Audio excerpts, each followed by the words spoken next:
We were duck hunting, and these jerkers come over the hills, and he says, man, those are grouse. If y'all get a chance, kill them. And so they come in, and we clip one off. And I was like, well, that's cool. It's a cool-looking bird. I've always heard of a grouse. I thought you just rode around, shot them out of the side-by-side or truck off the side of the road, But he's like, no, man, these things right here are some good eating. He said, I'm going to get the owner to cook this grouse for y'all tonight. And so we went back, and, after we did our pheasant hunt, we were sitting around watching the ball game. He went out, he cooked that grouse and brought it in. I'm going to tell you what, man, it would melt in your mouth. Delicious. I'm talking about the best bird that I ate the whole trip I was there. Welcome back to the Buck Junkies Podcast. We're back in studio, just us today, Mikey. Just us today, man. Getting ready for hunting season is right around the corner. Within days for youth season. Yeah, that starts this Saturday, right? Yeah, starts this Saturday.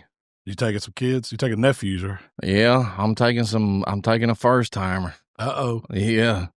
My nephew Waylon, he's I think he's 6, 7 years old, something like that. Don't get mad at me because I don't know his age, but he's first, second grade, somewhere in there. He's never been deer hunting, and I'm going to take him. Well, it's Randy's kids. He's got 3 of them, so it's kind of hard for him to take. Yeah. So I'm jumping in, giving him a hand this year because he's got 2 of them that want to go. So the oldest one and the middle one want to go. So I'm going to take the little one. His daughter's already shot a couple deer, hasn't she? Yeah, she's already clipped off, I think, 4 does. Heck yeah. She's passed on some little bucks. She don't want to shoot no spikes or nothing like that. She told her daddy she wanted something with some horns on. Yeah. Rack or whatever. So turn them loose. Yeah. But that's the way I like to do it. I figure I'll take the little one. He's probably gonna get bored pretty quick. So me and him will be back at camp and run to McDonald's and get something to eat. Snacks. You're gonna have have your phone out. It's gonna be how that's gonna be. Yeah. So if you get him to stay an hour, you won. Yeah, I don't know how serious he is, but we're gonna give it a whirl, see what happens. I hope he gets something, but if he don't, we're gonna have What's fun the regardless. game plan? You gonna get them up early and put them out in the while them watch the sun come up? Yeah, man, I'm gonna give them the full experience. So we're gonna get up early. I'll have them some snacks and stuff ready to go. Me and Randy will, and pack them up and haul them to the stand at daylight. Heck yeah. Hopefully we get something early, but if we don't, it is what it is. This will be the first youth season. I don't get to go sit with Michael. Yeah, he's aged out. So he sized out 3 years ago. Man, that boy is tall, man. He's on his own now. Now he's hunting in his own stand, and he's waiting just like the rest of us for a rifle season.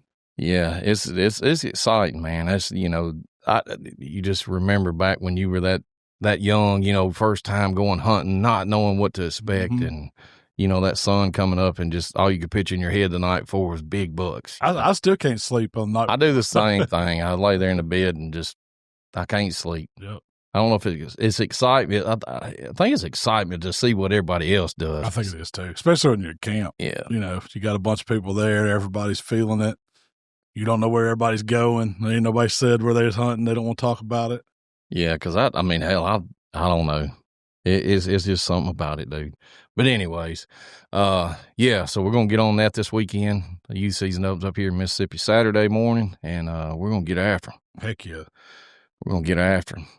What about our contest, man? We had a winner on our We had one first place winner, but we had some other winners too. So Davis Lott, he was the first place winner, so he got the cutting board and knives and seasonings. And then we give out some other, prizes there for a few other people. But Davis Lott, he was he had deer. His recipe was deer chili. Oh, I got that. Yeah. Have you done a recipe of that recently for deer chili? We hadn't released. You hadn't released yet, but you've got one already. I've got one. That's in the works. Yeah. Y'all gonna see our version of deer chili. It's a good one too. Yeah. But we did deer chili. It just hadn't released yet. So that's all the time. Yeah, I just cooked chili Sunday watching the ball game. Yeah, I always throw deer meat in it. I like using sausage and regular ground. See, I do too. I like taking regular ground and some kind of breakfast sausage, whether it be venison or something out of the store. Yeah, but, I always mix my meats together. It's got one pork, one beef. So. Are you beans or no beans? No, I'm a bean dude, man. See, I like a can of 2 of beans in mine too. Mm-hmm. I just that's where I grew up. That's where I like. I mean, I like chili with no beans. Don't get me wrong, but I I'm not one of them people that gets mad at you if you put beans in it. No, because that's a controversial thing, and I've eat chili with no beans in it, and it's I like that over like hot dogs or Fritos or something like that. It's like almost like a topping, but just eating it straight out of the bowl.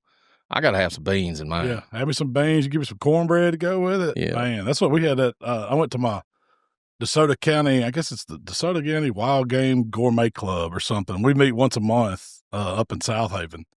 So a bunch of hunters. And, usually we bring like somebody sponsors that month.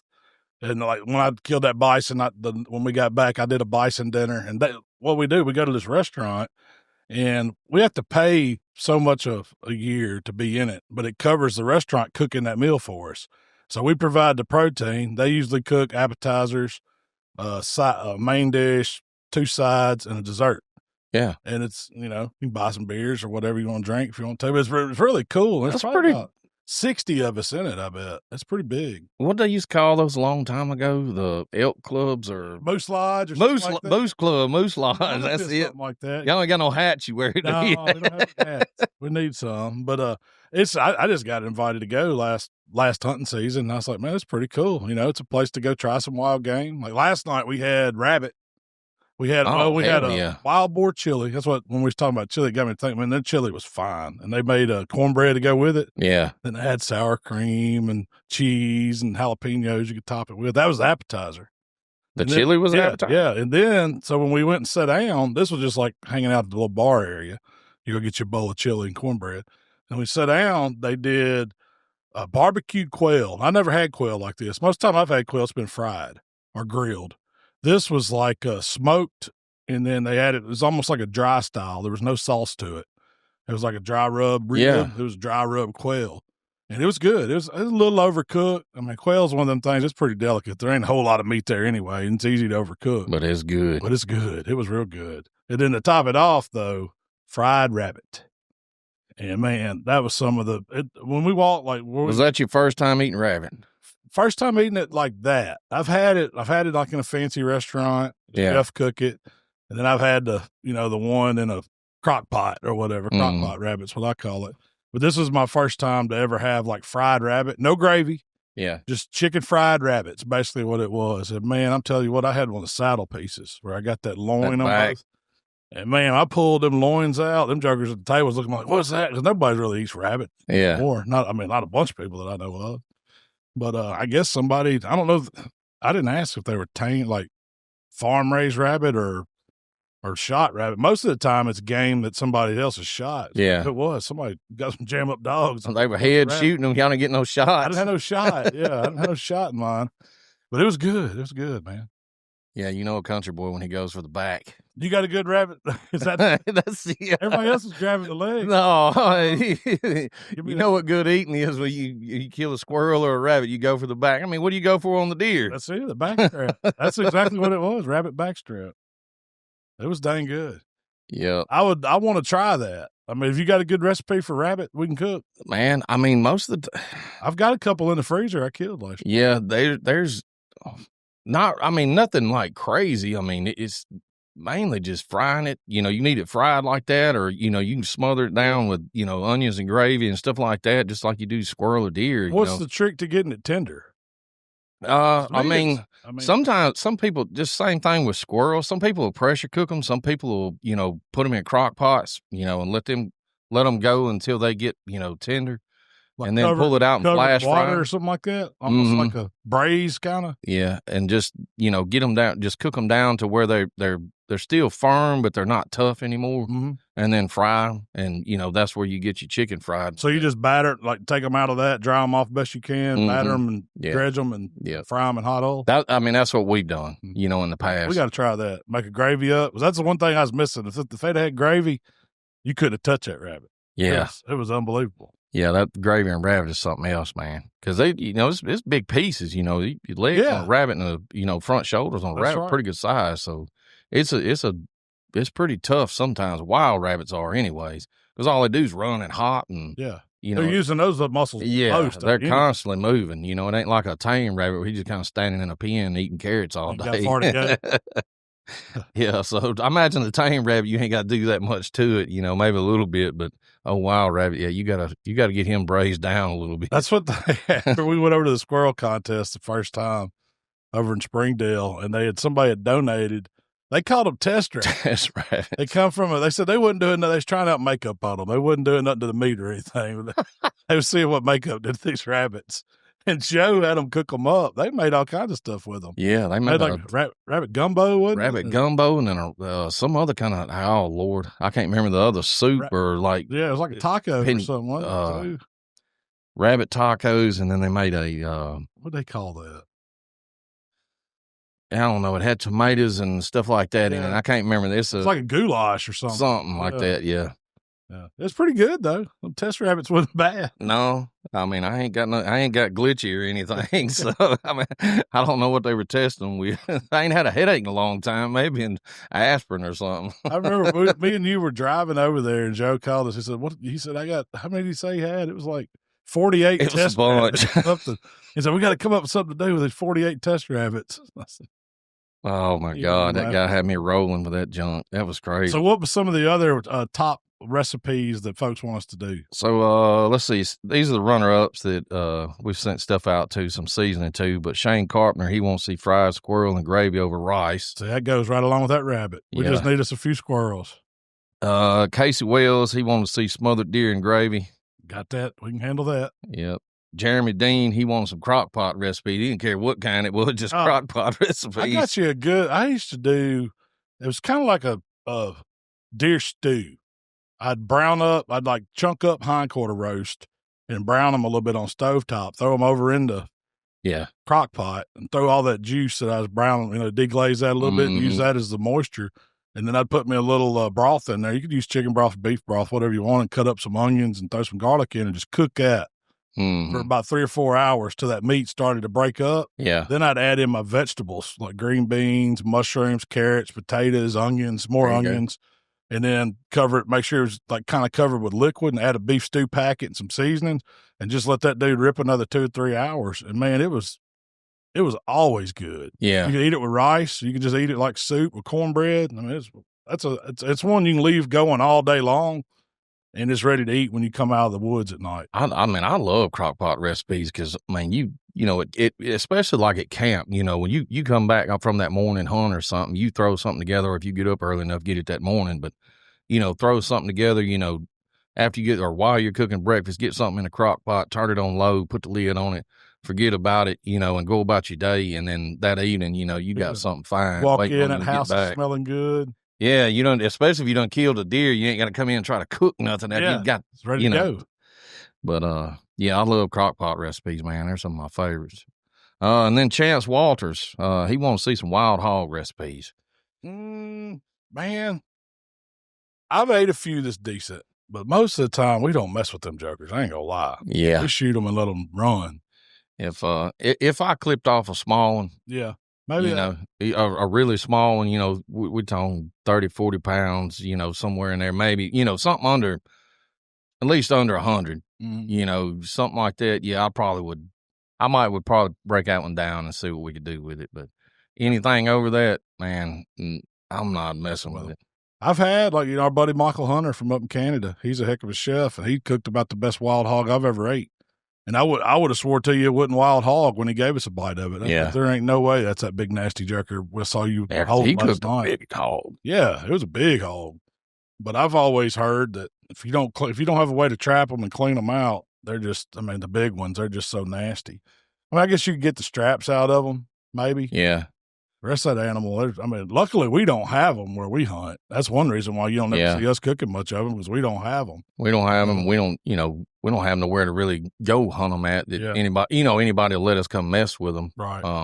But yeah, if we did, we probably would do a few more. But we are going to do a management hog hunt out in Texas here in a few weeks. Yeah. And so maybe if we clip off some small ones, I wouldn't mind trying some of it. So we'll just see how they go. It really depends on when I get up to it how nasty that jerker is, because he might just be going to the gut pile so we can kill a coyote or something with I can tell you, if you ain't never cleaned one. I never cleaned a wild one. You have never cleaned one. It's an experience. It's my brother-in-law Thomas, God rest his soul, killed 2 one time in Arkansas. They running dogs, and both of them were boars. I mean, cods on the size of freaking little Nerf footballs. Yeah.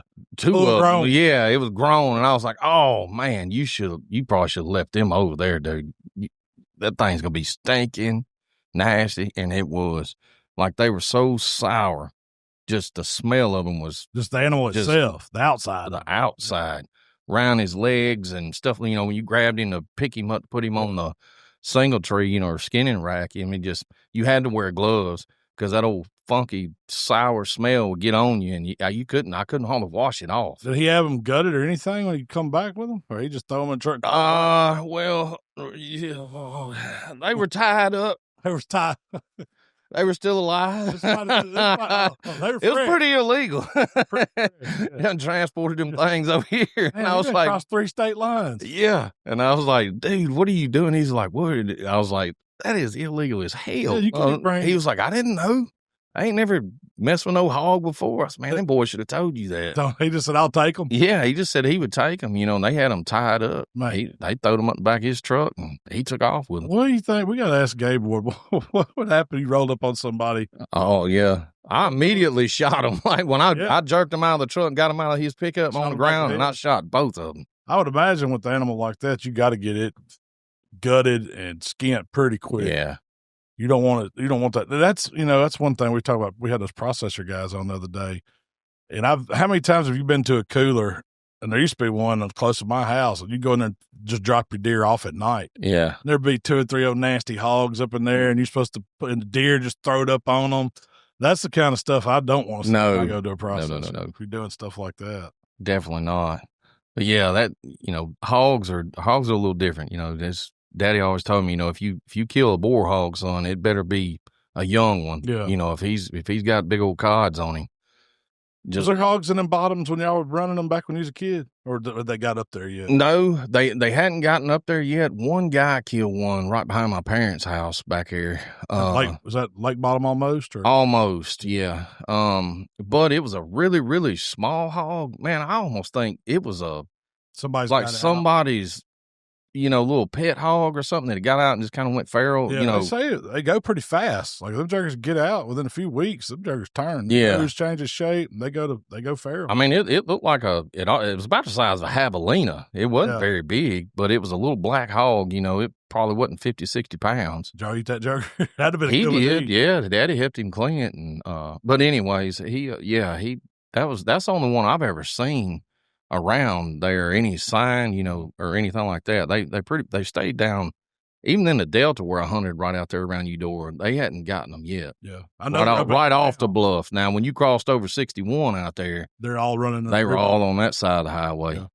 That's where I've seen them the most of them, closest to us, which is 10, 15 miles as a crow flies. Probably it's not too far over there. Where, you know, Miles, they kill a ton of them down there on his. Mm-hmm. And that's just around the corner from us. So we're just lucky to where they ain't come up in the hills yet. That's right. There ain't nothing stopping them. I mean, there's food up there for them if they wanted it. They just ain't got up there yet. Yeah. But yeah, the wild hog thing, I don't know. We might be able to do that, but eventually, but yeah.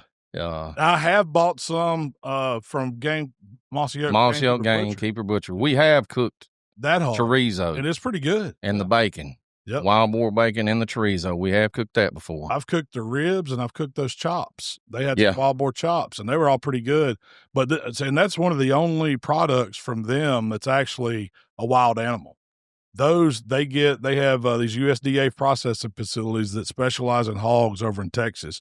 All of those hogs have either been trapped or shot and took to one of those facilities before they package it up and sell it. So it's been inspected. So I feel pretty safe about buying it from them, but it's pretty good. The tasso, I got some of the wild boar tasso ham. It's just for flavoring, like soups and stews and gumbos and stuff like that. It's pretty good too. Yeah, because that one guy when we was cooking down there in Zane, you know, he had those murder point oysters. Yeah. And remember, he took that tasso or the bacon or the tasso one, and he chopped it up real fine and just browned it a little bit, and then took that and spooned that with, I think he had shallots and something else in there, and put that in there over them grilled oysters. And it was fine. It's fine. Yeah. He did a video on that, I'm pretty sure. Yeah, it's on Mossy Oak's Gamekeeper page. Butcher stuff.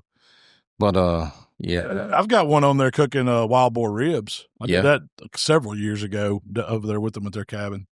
then that breakfast casserole, that was It was chorizo. chorizo sausage too. Yeah, Breakfast casserole. I really like the chorizo. I mean, it's a good. You could eat it with eggs and it makes eggs and hash browns. Yeah, because it was a milder chorizo. It wasn't some of those chorizos get kind of funky, man. They Too got greasy. a lot of grease, a lot of cinnamon in them, and it's overpowering. Mm-hmm. And this one was a milder, chorizo that you could eat it you could have just put it on a biscuit Oh yeah, and ate it if you wanted to. I made a cheese dip with it. Yeah. And then piled it up in the cheese dip with pico over the top. It's dang good. Yep. All right, man. Have you seen what's in the freaking news right now? Heck, I know exactly where this is going. The daggone monkeys. So here in Mississippi, we have escaped monkeys on a highway down here in Jasper County, Mississippi. Some idiot hauling a bunch of test monkeys From Tulane University. Where were they going with them? They don't know. All right. So I was researched this. Up until now, there is nothing on there. Who owns the monkeys? Tulane. Nobody's owned up to it? No, Tulane does not own the monkeys. I don't know if they had them at Tulane doing, I don't know what they were doing at Tulane. Yeah. I'm sure they're investigating all this. They can't find the driver. They ain't released his name.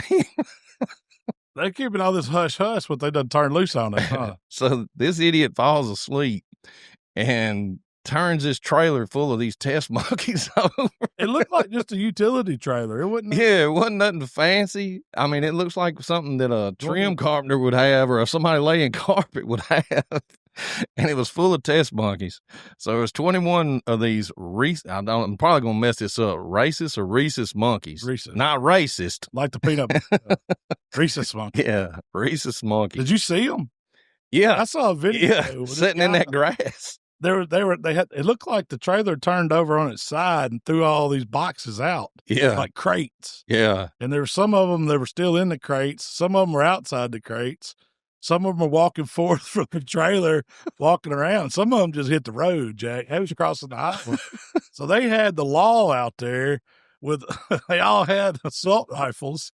They were fixing to shoot these monkeys. And then the warning says, don't go near them. These are dangerous, infected monkeys. Well, see, this is what I gathered from the whole thing. So 21 of them spilled out in the middle of this highway on the side of this highway. How do they know? Did the driver tell them there was 21? So manifest? They captured 13. So I figured the sheriff's department or whoever, highway patrol or whatever, probably was out there picking up the boxes, and ones that were still in the cages and then kind of, That's how they got to the number? Grabbing the other ones. And then that driver told them they're dangerous. They're infected with herpes, hepatitis C, and them state troopers were killing them because they killed 5 of them. I was like, why did they capture 13 and shoot 5? So that's what it was. They found out after they done caught that 13th monkey that they were diseased, and them state troopers backed up and went to shooting them things. Here's how I imagine this went down. It's some of these... Somebody's done broke into a facility and they're going to rescue these monkeys. So they take a trailer, crash the gate, open it back into that thing, grab as many of these infected monkeys as they can, and they haul ass to Tulane. Now they're trying to get, I don't know where. They're going towards they're coming this way. Right? Yeah, they're headed north from New Orleans. Where were they going with it? Oh, Lord, man, I don't know. Because If you have test monkeys, do you know how many permits? Oh, no, I have no clue. You can't even own. I didn't even know if you could own a monkey without some kind of special permit. I mean, they had to have some kind of permits filled out. Because you're transporting a non-native animal through the state of Mississippi. Hot shot driver to go down there and pull somewhere. He don't know what he's got. This guy is way over his hours. Ain't got no logbook. Just running monkeys. To pick up these monkeys, outbreaks happen right there. Well, that's what I was thinking. Have you ever seen Planet of the Apes? We got it here in Mississippi now because that one monkey that escaped that they ain't found yet, I believe they call him Caesar. So a lady, the last thing I saw about it was yesterday, and a lady had shot one. Because she said she was feared for her kids. Yes. I guess it was in her yard or on the playset or something. I don't know, but a lady killed one of them. Well, I don't know if that's the last one, or if they've corralled them all, we still got some loose. But they turned that pile of monkeys over in the wrong state, I can tell you, because ain't no whether they have disease or not. You already said they had it. Why are you backing up? I'm not taking no chances. Nobody else is either. They're gonna smoke at monkeys. I ain't getting my face ripped off. No, they say that things are mean, man. Hell yeah, they're mean. I don't know about that breed, but those chimpanzees, those will rip your daggum head off. Yeah, I mean, I imagine any of those monkeys can be violent. I mean, if you've ever watched the Nature Channel, I mean, they're cute and all that stuff, but if they're breeding or they're very territorial. Yeah. So something like that happens. Can't you see somebody up there in a saddle hanging on the side of one of them trees? Monkey swings out there with him, gets on him. That's what I was getting at. So now we got this one monkey that's loose. They can't find him. I'm pretty sure he's headed to the nearest zoo. He's probably going to let all the gorillas and the orangutans loose. Mississippi woods are going to never be the same. Have some guns and be riding horses. Yeah. Oh my God. But yeah, that woman, she seen it one of the kids seen it in the backyard and told her about it. And she come out, she's single mother, 5 kids, something like that. And, yeah, she didn't cut him no slack. She went straight in the house, got the gun. And it's a bad time to be a monkey in Mississippi. Yeah. They got all of them but one now. They got one left they have not found. There has to be way more to the story than they're letting out. It is, because it's too quiet. It's way too quiet. Not having no information on it, because usually the media's done spilled, the driver's name, the who had it, and even if it ain't true, sometimes it's out there. Did you Google it and try to figure out what? I tried to do it. I couldn't find anything. Nothing. Not, as of today. Y'all got any inside story on the monkeys? Let us know. Yeah, so we see any, we'll keep y'all posted. They probably ain't gonna make it too long. They come around us. Yeah, I can't imagine being down there bow hunting. I was just thinking about some of those saddle hunters, Yeah, that's what I was thinking. Swinging on the side of a tree around it. Here comes sitting there, and that monkey. Look up, and that monkey is perched up above you. Hey, Jerry Clower's buddy used to have one they coon hunted with. Yeah, that's what he said. He'd go boogity up that tree with a light and a pistol, and he'd go out on the limbs and shine it looking for them coons. Was it Jerry that was telling the same joke about the monkey and the pencil? Where they had the fighting dog, the baddest coon dog or whatever, and they give him a pencil, and they said, "What's that monkey going to do with that pencil?" It's going to buck. He did. Yeah. Oh, yeah. Some good stories there. It is. That's some good stories, man. You never heard Jerry Clower, go listen to Jerry Clower. It's good, clean country comedy. Mississippi comedy. Yeah, he's from down here in Mississippi. He's a very good comedian. He's passed away now, but Lord have mercy, that man has put me in tears more than I can count. But yeah, so all the monkeys are captured but one. So I guess that's a good thing. That's a good thing. That's a good thing. That's a good thing. Hopefully he don't make it up this way. Hope he stays down there around Madison, Mississippi. He ain't gonna make it through deer season, I promise you. They ain't turned dogs out yet.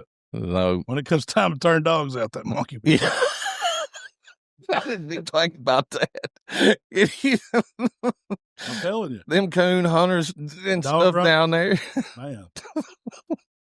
You better go to the big woods. They dropped them gates. It's on. Y'all seen that buck? Did he cross the road yet? No, they got him treed. Tree to tree, man. He's tree to tree. Oh, them dogs ain't gonna know what to do, man. That is gonna be something else. Yeah, I hope they get him pretty soon. So you went on a little excursion not too long ago? Man, I did. I got to when my son was out on fall break. So I asked him what he wanted to do, and he wanted to go duck hunting. So I was like, man, and I wanted to go back up to North Dakota where I got to go last year to bison hunting. Their duck season's way before ours. I mean, I guess it started right around when we were there. Wasn't opening weekend, but it was close. But it was like right at the 1st of October, something like that. And so we went up there. Rolling Plains Adventures is where we went. They specialize in bird hunting and quail hunting. That's what they're known for. So but they have bison hunting too. You just talking about bird hunting. Like what all do they birds are they offering for you to be able to go out there and hunt? Geese and ducks, pheasant, grouse, And I don't know if they had quail dogs or not. I don't think they had quail. But that's mainly the species they're hunting. So some larger upland game birds. Yeah. Larger upland game birds. First time I ever have been like dry goose hunting or pheasant hunting or anything like that. And the duck hunting was fun. That's what we started out doing. So y'all went duck hunting first? Yeah. We flew in like on a Monday. And that first night you get to camp, you just kind of get set up. They cook dinner for you. Everybody kind of meets in this general area. And your guide comes in. They tell you who's going to be your guide. And you get a guide for the whole trip you're there. We were flying in one day, hunting 2 full days, and flying back out the 4th day. And so you can get 4 hunts in, basically. Yeah. After we got our morning plans, it was like you was kind of on your own that night. And, we watched Monday Night Football, had a few drinks, went to bed, got up early. And we were loaded up in the truck. The guide met us outside. He had everything ready to go, all decoys in the truck. All you had to do is jump in the truck and go. We drove probably maybe 20 minutes. It was out near where I actually killed the bison in some of that property. In that video? Yeah, we passed the herd of bison when we were there. But they have they call it rolling plains, and it really is rolling plains there. There's not a lot of terrain other than just rolling hills and open land. Yeah. In the draws and stuff like that, there's some trees, but you don't see a bunch of hardwoods and stuff like that, scrub trees. And so we were kind of hunting this, I guess there were some natural ponds that were in between these rolling hills. Okay. It kind of created a canyon, and there was like 3 or 4 of them, and the birds would just fly. I guess they were coming down in there. Is it ponds like they built, or? No, it was natural, just wetland, basically. They call them potholes. Okay. Is what they call them. It's just these areas of water. And, of course, there's cattails and stuff all around the side. And so we parked the truck, walk down this hill, and take all our stuff down there. And we set up these panels. It's just a brushed-in panel. You get right on the edge of the water. Our feet may have been in some water, but you wouldn't like wading. Mm-hmm. We had these little mud stools that you put in the ground, and you put these panels up. We didn't have it. Behind us was kind of just hill and grass. And in front of us was these grassed-up panels. Dog was down on the end. I think there were 6 of us, and it was all out there, throwed out some decoys. We probably didn't put out too many, maybe 3 or 4 dozen. Yeah. A couple motorized spinners, whatever. And the guy said, all right, now these birds are going to start coming here as soon as it starts. They're going to be coming before it gets daylight. Y'all just hold it.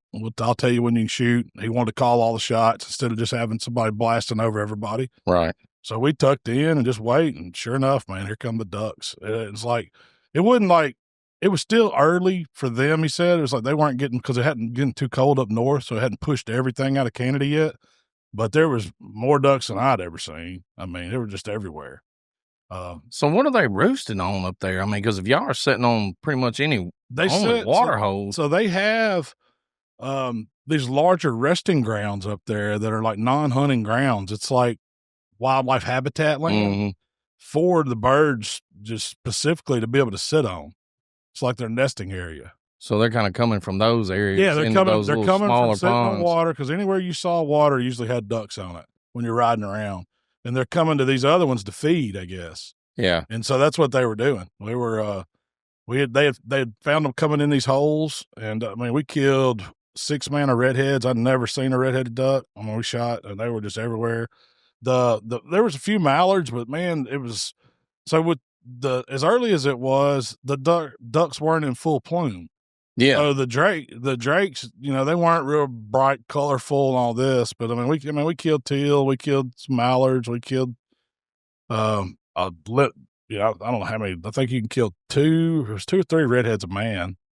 So we killed a bunch of birds between us. It was a good day. So those birds are just coming in there feeding in those little potholes. And I don't know if they're just coming to check them, float around, and get out in the but there's I guess there's plenty for them to eat. They're eating all the small little crustaceans and bugs, and all that stuff. Yeah, because I wonder if they have ducks up there like through the summer and stuff like that, like we do here, or they just they migrate back through, leaving there. I think that's where they go to nest. Like that's the nesting. Oh, that is the actual nest. Yeah, there's a lot. Yeah. Because the bird that Michael killed last year was banded there, and I think it just they said it had been there back 3 times. So they, I guess that's just where they're from. Like, You know, of course, there's some from further north up Canada all the way up, but some of them don't go that far back up. I mean, they stop in the Dakotas. Yeah. I guess it just depends on what the weather's like, you know. There's food and water. They're going to stay there. They have no reason to leave. The only reason why they leave and come south is because it gets cold, everything freezes up, and all the food's gone, so they got to push further south. Well, but it was so that was opening day. We killed a bunch of birds. You go back, you have some lunch, you lay down, take a nap if you want. The evening hunt was a pheasant hunt, and I had never been quail or pheasant hunting. Dove hunted, had a lot of fun doing. Loved dove hunting, but this was different. And so I had in my mind that we were going to use pointer dogs. You're going to walk around. You know, the dogs is going to lock down birds. They're going to point on them. We're going to go over there, and they're going to flush them, and we're going to shoot. Yeah, that's not how it works up there. Really? Yeah, they had dogs, and their dogs were great dogs, except they were constantly bumping around trying to just jump stuff up the whole time. So the dogs work with you? Yeah, they were out in front of you. So the way they did this, they said, I'll get all your bird hunting stuff together. You know, you're going to need several boxes, or not several, but at least a box of shells probably. Yeah. I think we're shooting number 6s, just 12 gauge. We get on the school bus. Everybody gets on the school bus. And there's probably 10 or 12 of us, I guess, on this one group. Yeah. And so they drive us out to these fields. Well, these are wild birds that are in this. I don't know how many thousands of acres they have up there to hunt on. Is it like thick grass or? Yes, it's super thick. Imagine just walking through briars and vetch all up to your chest. That's what it was like. So what they would do, they would stop at the end of these fields, and I don't know how long this field was, but they were cut in about 700-800 yard sections, probably 75 yards wide. Okay. And this big giant field was broke up like that. So you can imagine. There's lanes all the way down through. Every section had lane on left and right side. So the bus would get there and they'd drop off one dog, the guide, and everybody else. And you just made a drive line. 2 guys walked the end trails. That was usually me. The older guys, what couldn't move as good. And then the rest of them spaced out about 10 yards apiece throughout this block of field, grown up field. And they told me it was vet. A lot of it was vetch, but it was like hairy vetch. Hairy vetch, and like common. Yeah. And then just all kinds of other upland grass and all, just the thick stuff like what you would think birds live in. Okay. And you just have to kind of mow through it. But see, you're not walking fast. Everybody's kind of taking a step. Yeah. Because the way, man, the hens, and then so the bus goes all the way down the field and stops. And there's another guy down there, and they put out 3 guys down there too. One watches each lane. They're the blockers, they call them. Yeah. Because these birds, either they're going to sit tight or they're going to run and try to get out of the field, or they're going to fly. They only do 3 things. That's all they do. And so you're hoping they hold until you get up to them and you flush them and you shoot them. And some of them dipped, some of them ran. I mean, I saw when I was running blocker, I had several, and that's what the blockers do. They say, all right, we know he's over here now. Oh, they're running another lane over there. Because there's just lane after lane of this as far as I could see. I mean, we walked, I think, in the afternoon, which we started about 2:30 and walked till probably 5:30. A good 3 hours, 3.5 hours. We probably walked 8 of those the whole time. 8 drives. Okay. And so the whole time you're watching, the blocker guys are kind of the guys that walked last time. You swap out, and then the fresh guys go walk. Yeah. And so you're constantly, it's not real hard. Walking through the stuff is hard. I tried it. It was hard for me. Yeah. But young guys hadn't. But those hens, they will hold so tight. Like when you walk, you can practically step on them before they flush. And the dogs are out there and they're trying to push them around, but they're not locked in. So you might not know. You might know there's just the way the dog's making little figure 8s that there's a bird close by, but you don't know where it's at. And when you step on that thing and it blows up in your face, it'll scare the crap out of you. Then you can't shoot the hens. So you can only shoot roosters. So you're looking for the long tail, the pretty colors. They got red ring around their neck and all that. And so you got to kind of wait. And the guy's like, I'll call them. But everybody starts calling them when you see roosters. Yeah. Them jokers blow up, and it's like a helicopter. They don't just take off like a jet. They go straight up, like slow motion, it seems like, and then they go. And so, man, and you don't want to shoot them too close because you'll lay them with the number sixes. I mean, you got to let them get out a little bit. That was one of the things that when we were the first time I actually went on like an organized bird hunt where we wasn't shooting quail when we were rabbit hunting or whatever, where we had dogs and stuff. Like as soon as because they had like what you was talking about, they had a pointing dog, so that dog would point, and then they had what they called a flush dog, a jump dog. Yeah. So they had the flush dog was generally usually a lab. He's the one that retrieved too. The point dog sometimes would go grab a bird, but anyways, they would point and they would send that flag. They'd tell everybody, all right, y'all get ready. He's on. And they would send that flush dog. Well, we were kind of like you were talking about, like I'm thinking they're going to go just straight out and we just bang, bang, bang right in our face. No, you got to let that bird get out because I dusted one in my face. And you might as well let the dog eat it because there was nothing left of that thing. Yeah. No, and then they started like, y'all let them get out a little bit, before you start shooting. Y'all kind of jump shooting them here, and you need to let the birds get up and get out just a little bit, and they'll start kind of almost fly in a straight line, either one way or the other. So let them get up and let them get their bearings, and then you can start clipping them off. But yeah, that's different when you. Oh yeah. Absolutely. When you've never done it and they get up in your face like that. I don't know. I mean, I probably missed 2 or 3 roosters that were in my face like that. It was like, oh, dang, But everybody's shooting that. Well, not everybody. It depends on where they get up. Usually it's either left, center, or right. Yeah. And so the guys on the far end know not to shoot across the line or whatever. Yeah. So at first it's like, man, I don't know about this. It's kind of sketchy. Everybody walking around loaded guns. In a line and stuff's jumping up and you're shooting it, but it was pretty slick. I would definitely, man, it's fun. You'd like it. Yeah. You got to have a guy that's keeps you, because wing shooting, even when you're in any of y'all that duck hunt know this too, like there's an etiquette to, to wing shooting. It's not just everybody go to banging. Yeah. Cause like we always hunted, when we hunted quail or, something like that, or ducks, either one, if that bird was coming in on the right-hand side, the people in the right-hand end of the blind, you might get up, but you didn't shoot at it because, number one, you was shooting across them or over their head.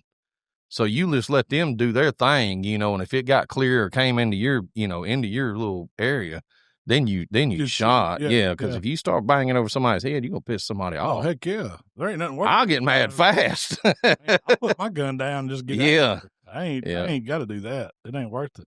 But you do kind of have to have somebody that keeps the line, and,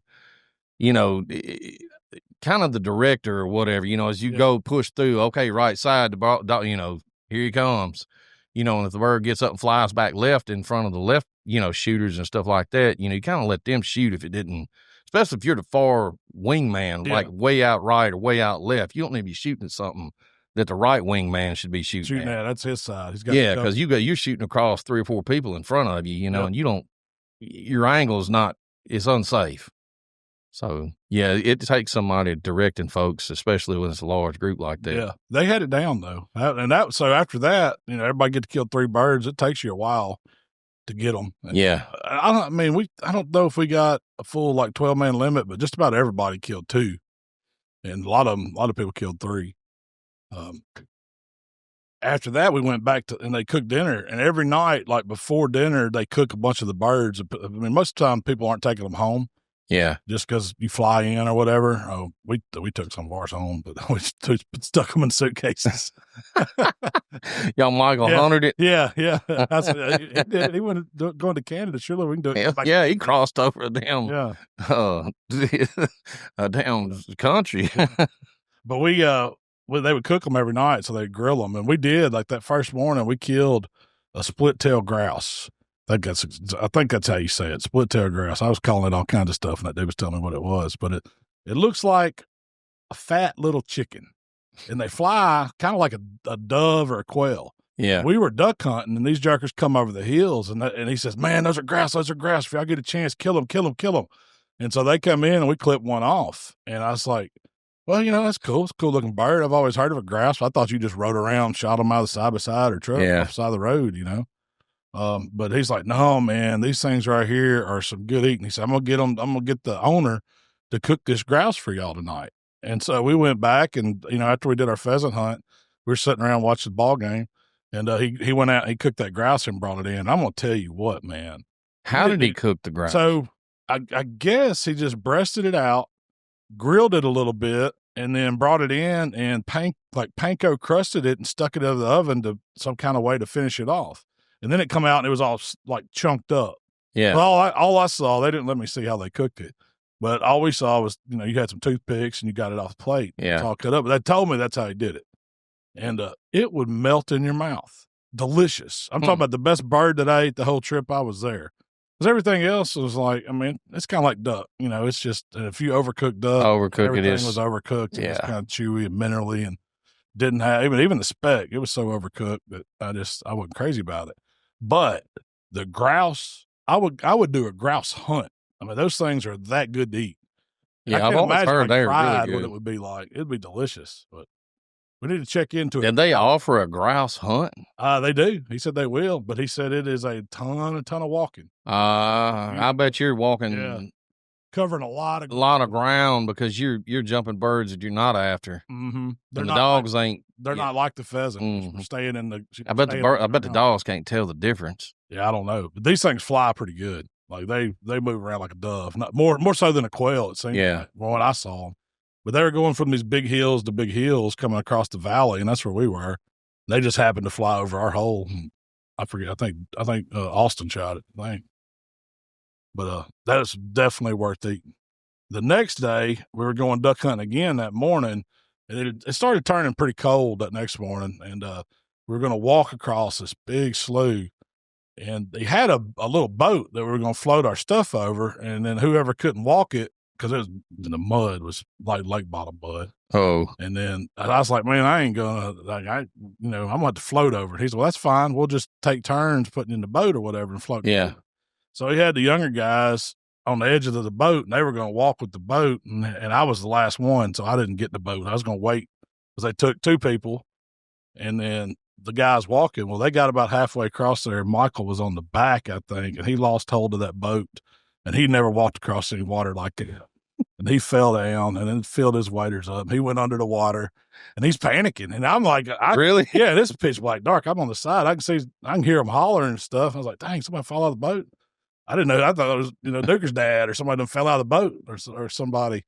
But no, he had fell down. So they come, I guess they got him like propped up on the boat and got him pushed back to the side. And he's panicking. I was like, you're all right. Just stand up. Because the water wasn't deep, but the mud was up over your knees, Well, and, if you never fail in a pair of hunting waders, and this is if you've never fallen down while walking, I've failed hundreds of times, so many times, and I fell in deep water where it was chest deep, and I fell in ankle deep water. Yeah. But if you're in deeper water and you fall, don't panic, and don't try to stand up straight up, because what happens is your waders are designed, they'll take in water, but they'll suck to you.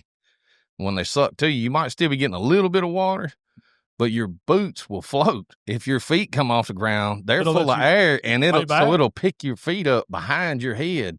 Oh. So what you have to do is you have to spin over and roll over on your back. Yeah. Like you're sitting in a recliner, let your feet come up to your chest, and just kind of paddle with your arms and get your feet back down, or get a hold of something where you get your feet back down. I had never tried that. If you try to swim with your head down and your boots float up high as your head, it's teeter-totting your face down in the water, so you can't. And he couldn't get up. Like he was. Yeah, it'll scare the hell out of you. He did. And so I got him, we got him there and ripped the waders off of him. Of course, he's soaked head to toe. Wrap him up, throw him in the truck, run back to the house. I'm like, all right, I think they got another set of waders. You ready to go? And he's like, no, he wasn't going back. So me and him didn't hunt that second morning. They went and hunted, I think they killed about 8 birds. It wasn't the best hunt because they didn't have time to get to where they wanted to get. They had to do a makeshift setup, and it just wasn't good. So when they came back, he's like, all right, we're supposed to go pheasant hunt again, but I'm going to give y'all the choice. Said, y'all rather go hunt some specks. He said, I know where a feed is. I guarantee you there's going to be some birds there.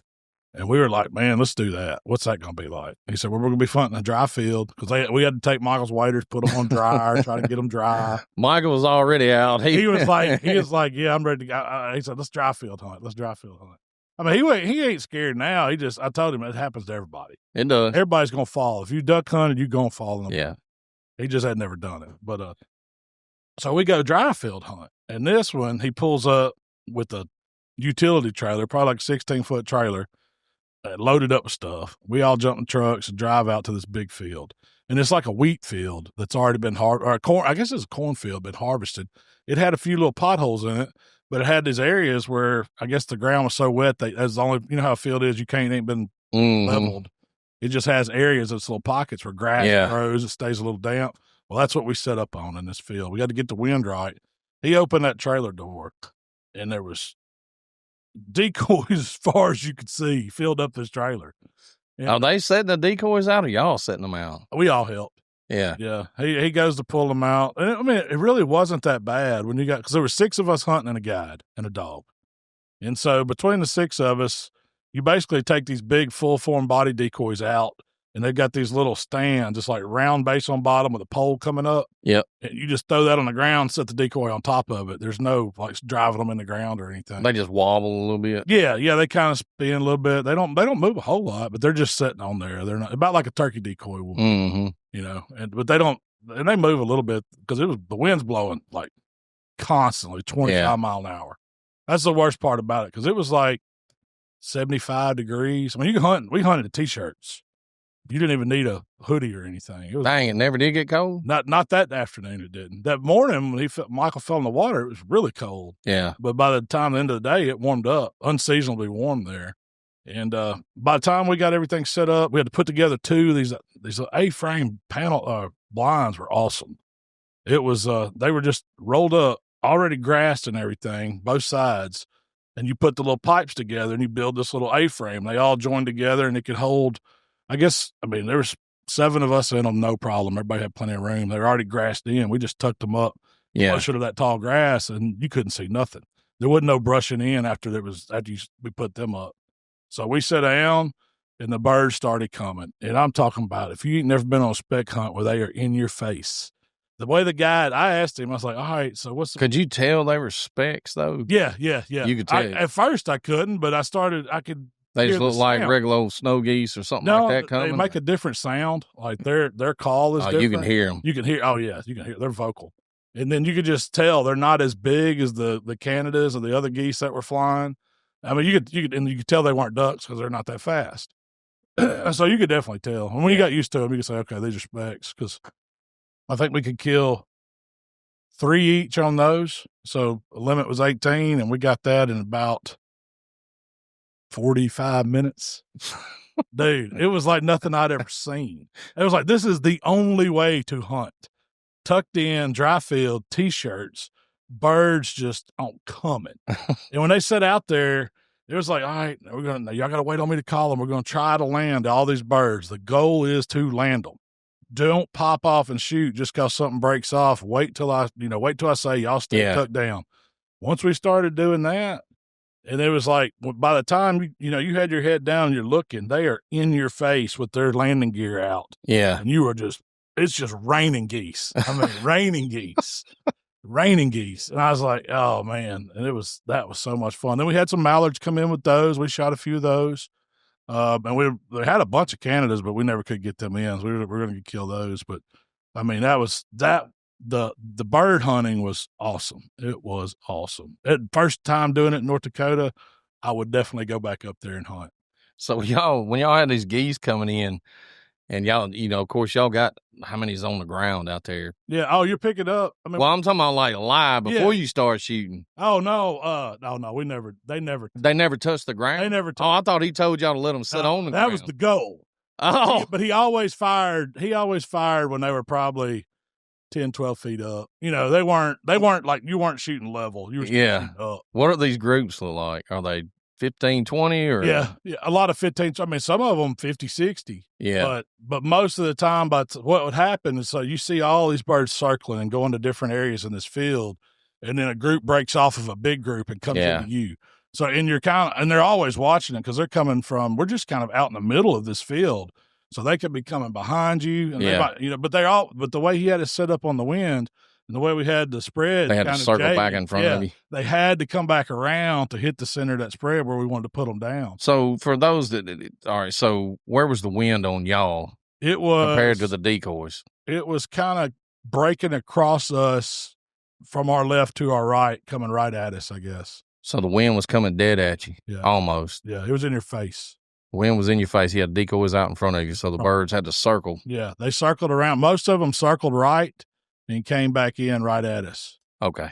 And then he had a couple like century geese out there kind of looking like lookouts, and then he had the spread kind of jayed out and with it real open right in front of them. That's kind of how we did them. So they would loop and hook. Yeah.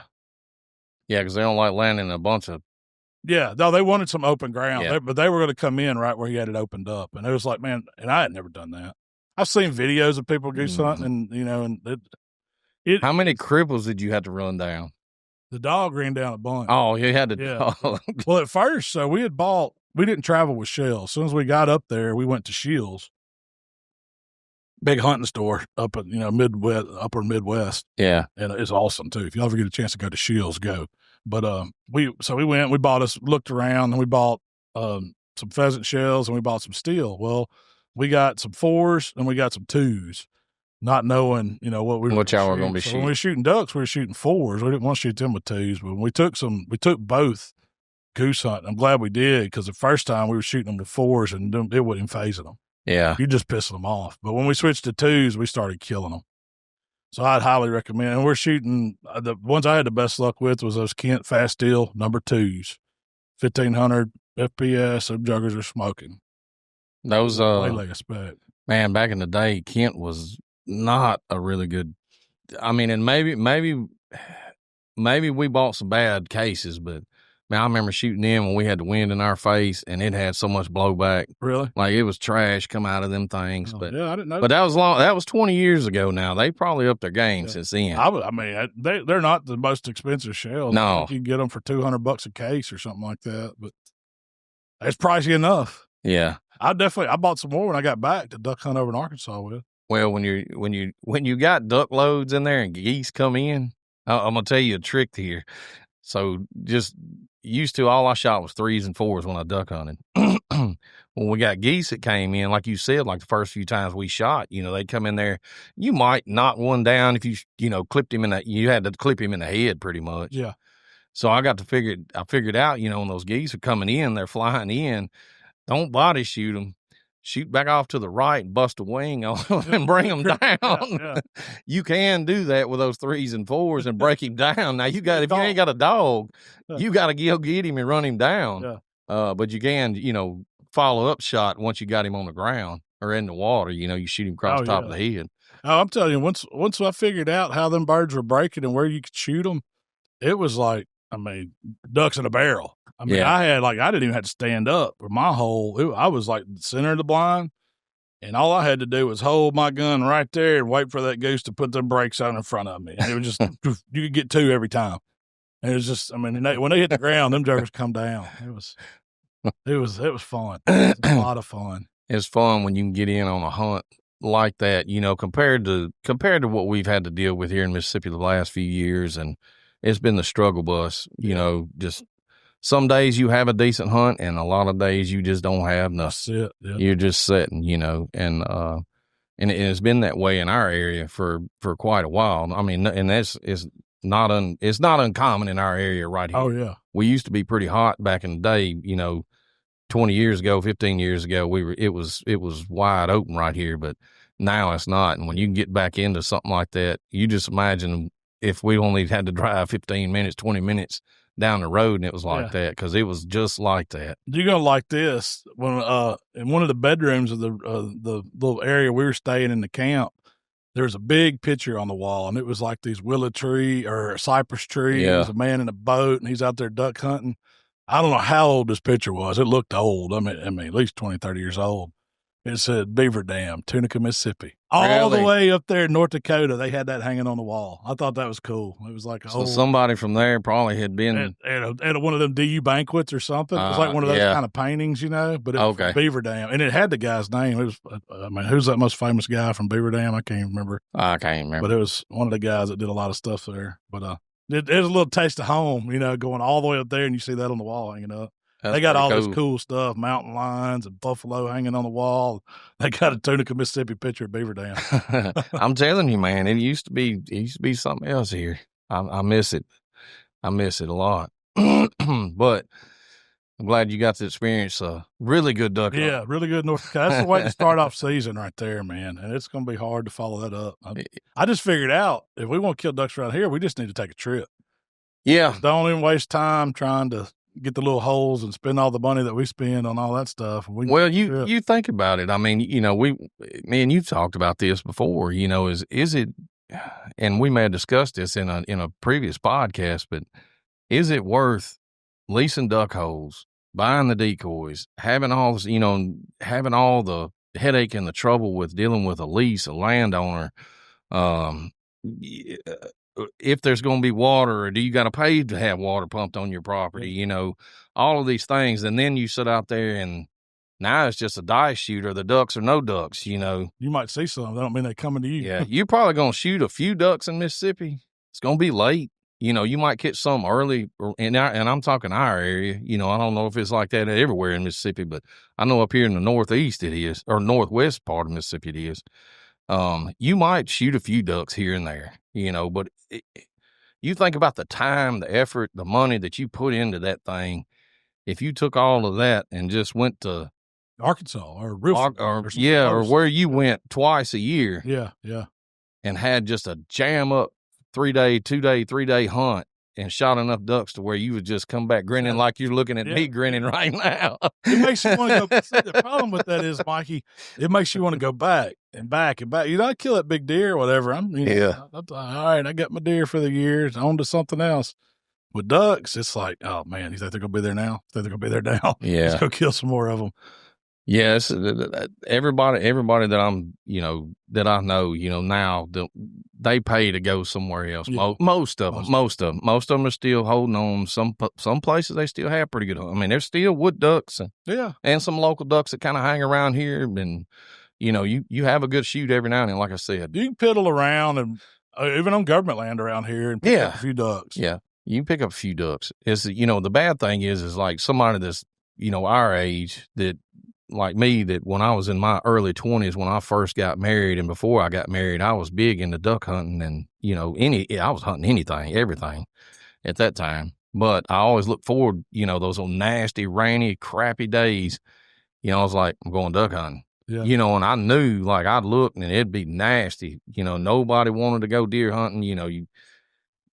I'm going duck hunting. You want to be in the water. I'm putting them duck clothes on, and I'm taking my decoys, and I'm going to get in the water. And man, I would by myself, and shoot a limit of ducks and come back out, be back at the house before my wife got up. And that's happened several times. Yeah. And man, it's just not like that anymore. Maybe we'll get back to it one of these times. I hope so. Cause I feel bad for this younger generation of kids that's around here, this, Will's age, that don't get to experience that, and has never seen it like that. And it may be a blessing because now I don't even want to go duck hunting in Mississippi because of that. Just because, you go out there and you might as well bring your whole griddle and everything, cook breakfast and turn the ball game on. Cause I like that part of it too, though. But I can sit at the house and do that. I don't have to throw out 3 dozen decoys and slop through the mud to get out there. Be miserable. Yep. But that's about all I got for today, man. Yeah, man. Let's just getting ready for Youth Weekend. I don't know if if we have a podcast next week, it'll be late because we are going to go over and see if we can get on some pigs in Texas and maybe a little cow management hunt, elk.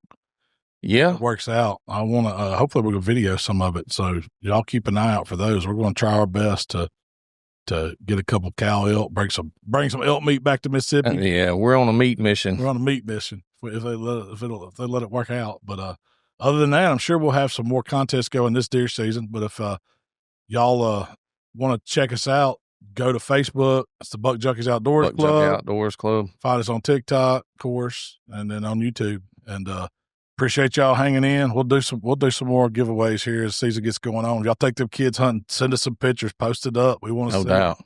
Love seeing all the shared comments and posts and pictures, and it's gonna be a fun hunting season this year. Y'all get ready. All right, well, we gone.